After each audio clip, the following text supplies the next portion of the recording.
बात बहुत पुरानी है। एक बहुत ही अमीर सौदागर बहुत दुखी रहता था क्योंकि उसे कोई बेटा नहीं था। वह यही सोचता रहता था कि कौन उसका नाम आगे बढ़ाएगा, कौन उसका व्यापार संभालेगा, वह किसे अपना इतना सारा पैसा देकर जाएगा। ऐसे ही सवाल उसके दिमाग में हमेशा घूमते रहते थे और उसकी नाउम्मीद आत्मा से एक ही दुख भरा जवाब बार बार आता, मेरा कोई बेटा नहीं है, मेरा कोई बेटा नहीं है। उसने बताए गए समय पर बहुत प्रार्थनाएं की, उसने बताए गए दिनों पर बहुत उपवास किए, बताई गई चीज़ों के बहुत दान दिए, पर ऐसा लगता था जैसे भगवान की कृपा दृष्टि उसके ऊपर थी ही नहीं।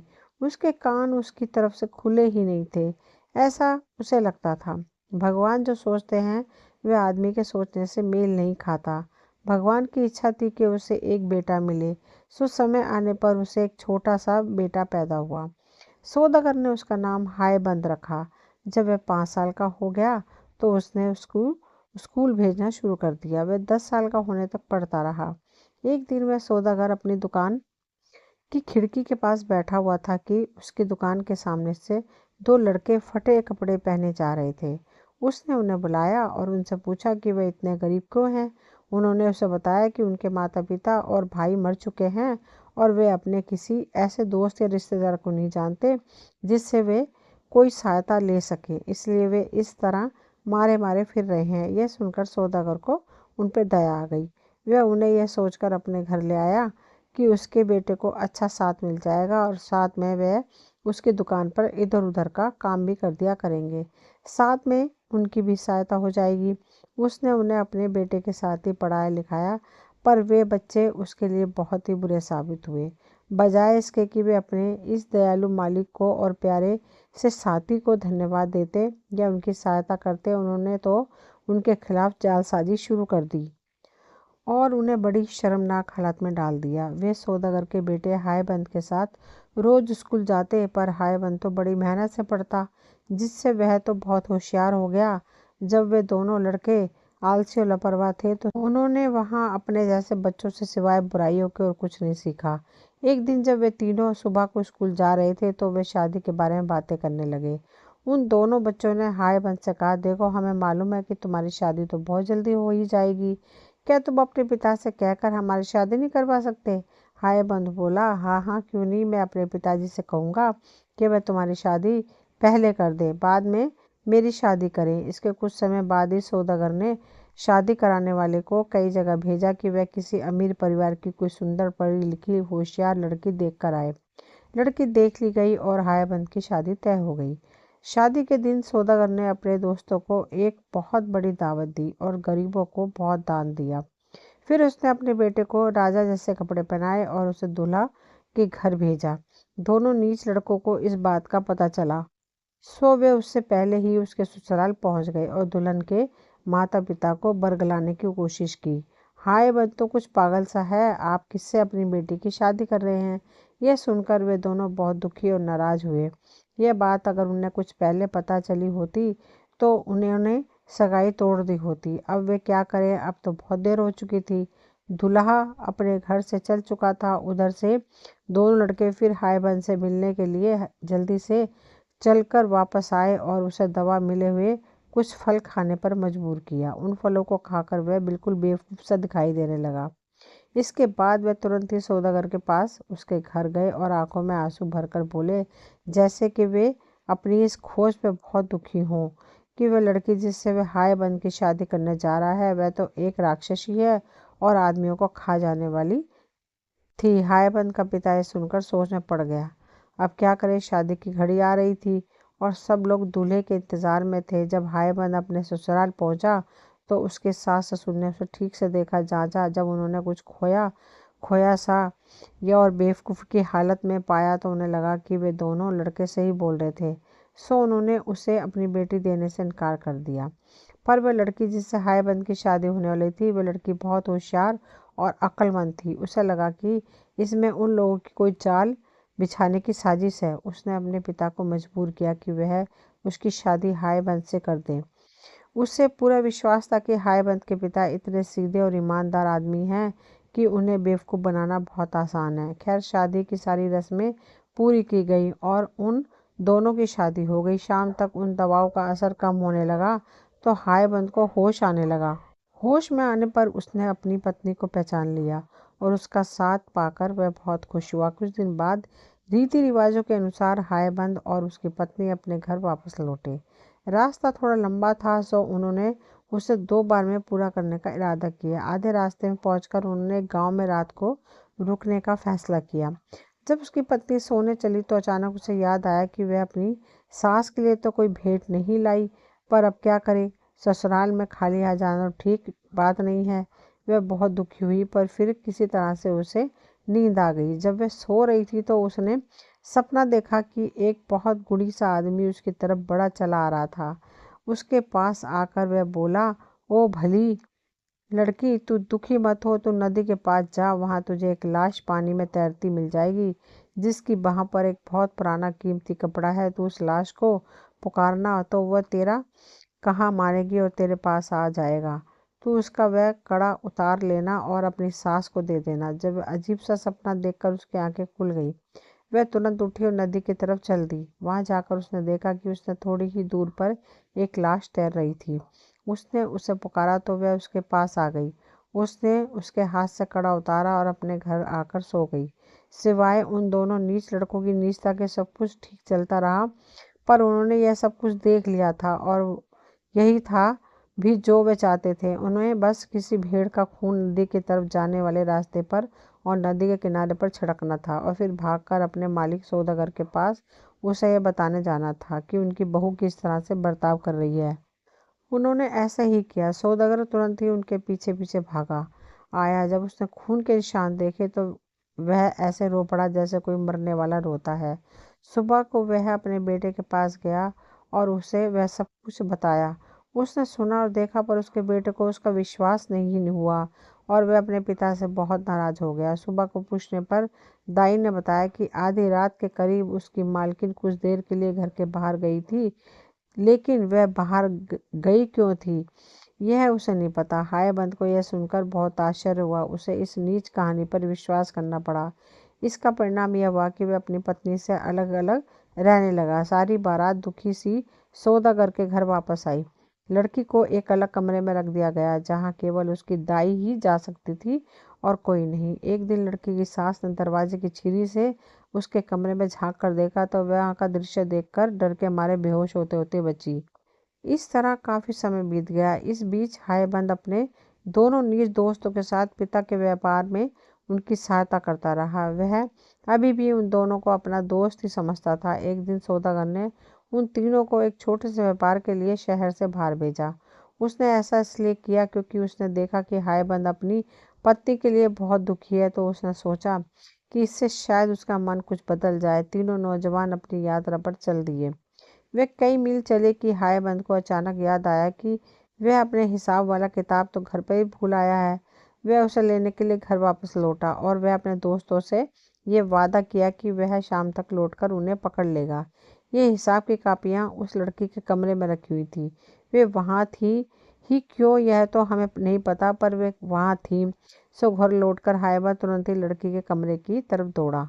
वहां उसने अपनी पत्नी को देखा। वह दुखी होने पर भी बहुत सुंदर दिखाई दे रही थी, बहुत अच्छी और बहुत ही प्यारी। हायबंद ने उसे गला लगा लिया। वह उसके पास छिपकर 1 महीने तक रहा। फिर वहां से यह देखने के लिए अपने साथियों के पास चला गया कि उनका और उनके सामान का क्या हुआ। उसने उन्हें पहले पड़ाव पर ही पाया जहां उनसे मिलने का वादा किया था। वे वहां से कहीं गए भी नहीं थे और न ही कोई चीज़ उन्होंने बेची ही थी।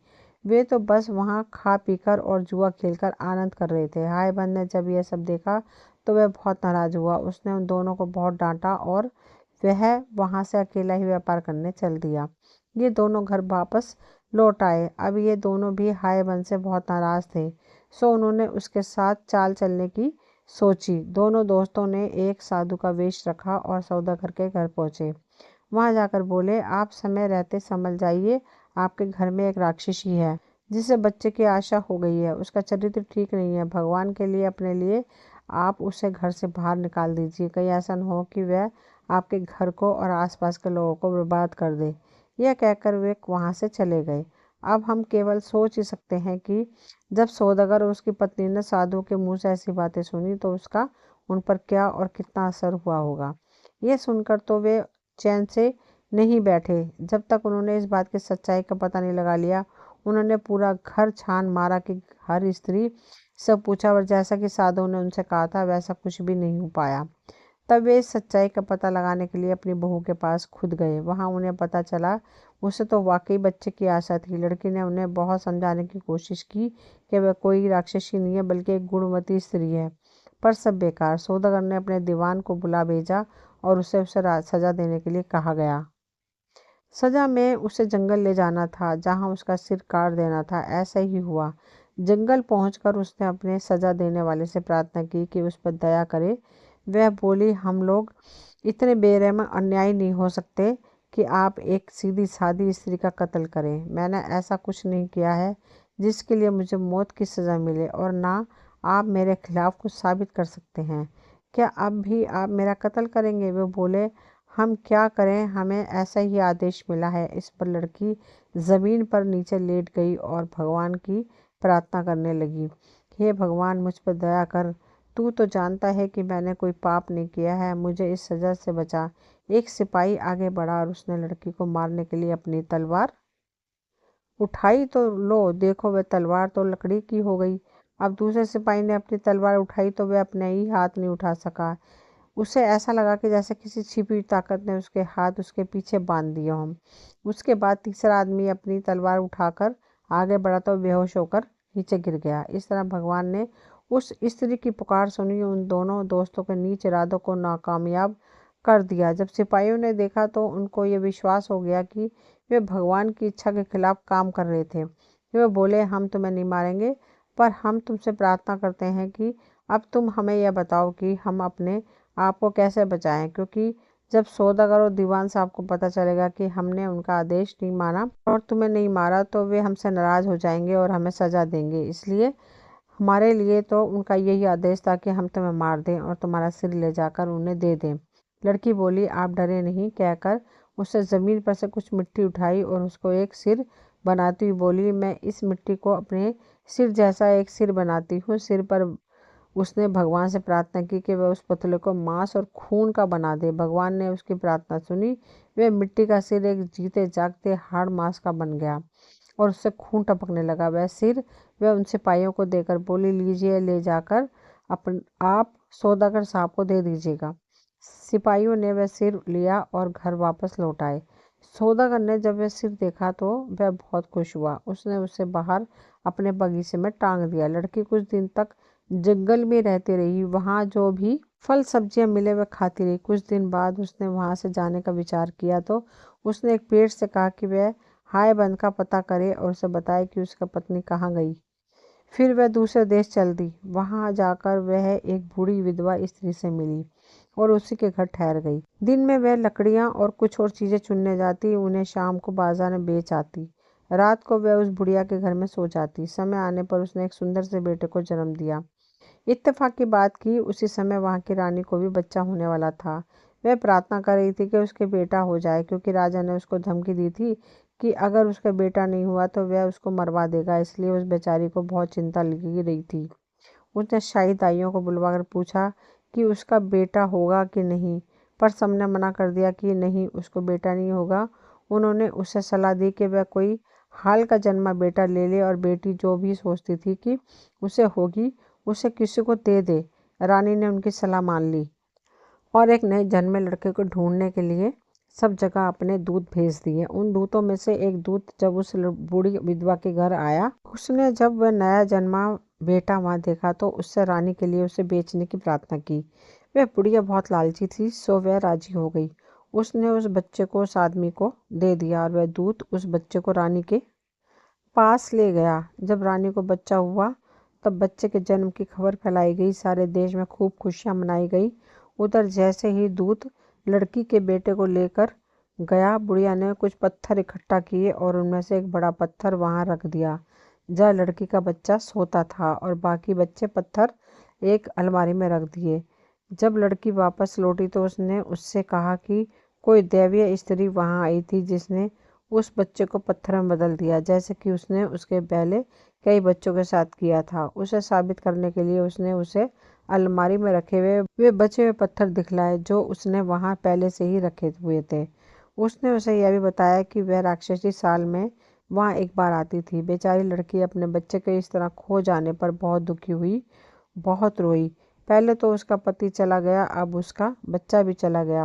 वह तो बस अब मरना चाहती थी। यह दुनिया उसके लिए बहुत ही खराब थी और मुश्किलों वाली लगी। वह अब किसके लिए जिए? उसकी जिंदगी दुभर हो गई थी।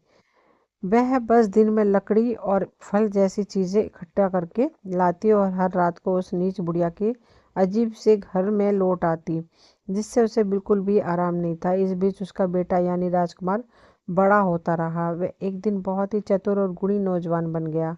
अपना काम करते समय अक्सर वह उस लालची बूढ़ी विधवा के घर के पास से गुजरता। एक दिन शाम को जब वह उस बुढ़िया के घर के पास से गुजर रहा था तो उसने उस लड़की को देखा जो अपना दिन का काम खत्म करके घर लौट रही थी। वह उसकी सुंदरता देखकर चकित रह गया। उसने यह भी देख लिया कि वह कहाँ रहती थी। जब वह महल लौटा तो राजा के पास गया और उस स्त्री से अपनी शादी की प्रार्थना करने की। राजा ने कहा वह उसके बारे में सोचेगा। उसने उस लड़की को अपने महल में बुलाया। वह खुद भी उसकी सुंदरता और सीधेपन से बहुत प्रभावित हुआ। उसने उससे अपने बेटे के प्यार की बात बताई और उससे पूछा कि क्या वह उससे शादी करना पसंद करेगी। इस पर उसने जवाब दिया कि वह तो पहले से ही शादीशुदा है। उसे यह भी पता नहीं कि उसका पति जिंदा है या मर गया है। वह फिर बोली कि अगर उसे अगले 6 महीने तक अपने पति की कोई खोज खबर ना मिली तो वह राजकुमार से शादी कर लेगी। राजा ने उसकी बात मान ली। इस तरह से यह मामला कुछ दिनों के लिए टल गया। इन पूरे साल और कई और साल तक हायबंद व्यापार के उद्देश्य से दुनिया में देश देश घूमता रहा। आखिर उसी समय आसपास एक बहुत ही अमीर आदमी बनकर अपने घर लौटा। उसने सोचा कि उसे अपनी पत्नी अपने घर में ही मिल जाएगी क्योंकि अब तक वह अच्छी साबित हो गई होगी और उसके घर वालों ने उसे स्वीकार कर लिया होगा। पर हम उसके दुख की केवल कल्पना ही कर सकते हैं। जब उसे घर आकर पता चला होगा कि उसकी पत्नी के साथ क्या हुआ। उसने अपने माता पिता से पूछा उसे मारने वाले उसे किधर लेकर गए थे और कहाँ उन्होंने उनके बेरहम हुक्म का पालन किया होगा। उन्होंने उसे सब कुछ बता दिया तो उसे उसी समय अपनी कुछ चीजें बंधी और अपनी दिशा में चल दिया जहाँ उसकी पत्नी को मारने वाले लेकर गए थे।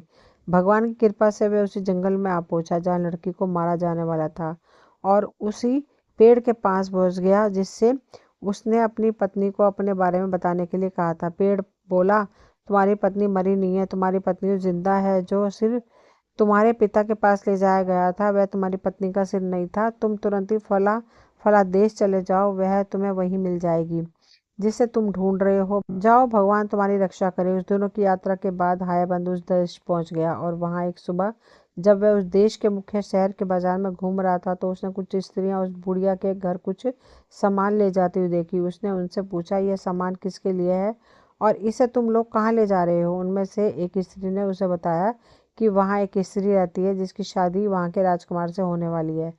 वे ये सामान उसी की शादी के लिए ले जा रही हैं। क्योंकि वह बहुत गरीब है इसलिए राजा ने उसकी शादी के लिए ये कपड़े और गहने भिजवाए हैं। वह कुछ साल पहले किसी दूसरे देश से यहाँ पर आई थी। यह सुनकर हायबंद ने उस स्त्री को अपना नाम लिखी एक अंगूठी दी और उसे प्रार्थना की कि वह उसे दे दे। वह उनके साथ उसके घर के दरवाजे तक गया और बाहर उसके जवाब का इंतजार करेगा। उस स्त्री ने ऐसे ही किया। लड़की ने तुरंत ही हायबंद की अंगूठी पहचान ली। वह दौड़ी दौड़ी बाहर आई और बहुत दिनों से खोए हुए अपने पति से मिली। यह खबर तुरंत ही महल भेज दी गई। उसे उसका पति मिल गया। राजा यह सुनकर बहुत नामिंद हुआ पर राजकुमार तो बिल्कुल पागल सा हो गया। वह अपने पागलपन में दौड़ा दौड़ा लड़की के घर गया और अपनी पूरी कोशिश की कि वह उसके साथ उसके महल चले। पर जैसे ही लड़की ने उसे देखा तो वह उसे तुरंत ही पहचान गई। वह उसका बेटा है। सब कुछ साबित हो गया। रानी ने स्वीकार कर लिया कि वह उसका बेटा नहीं था। बूढ़ी विधवा ने भी स्वीकार कर लिया कि वह बच्चा उसने राजा के आदमियों को बेचा था। उस दूत ने भी स्वीकार कर लिया कि वह राजकुमार को उस बुढ़िया के घर से खरीद कर ले गया था। पर इन सब के अलावा जो सबसे बड़ी बात थी वह यह थी कि राजकुमार की शक्ल अपने माता पिता से बहुत मिलती थी। राजा ने जब यह सब सुना तो वह बहुत गुस्सा हुआ। उसने तुरंत ही अपनी रानी को देश निकाला दे दिया और उस बूढ़ी विधवा को मरवा दिया। हायबंद और उसकी पत्नी अपने बेटे के साथ अपने देश वापस लौट आए। जहाँ वे बहुत दिनों तक खुशी खुशी रहे।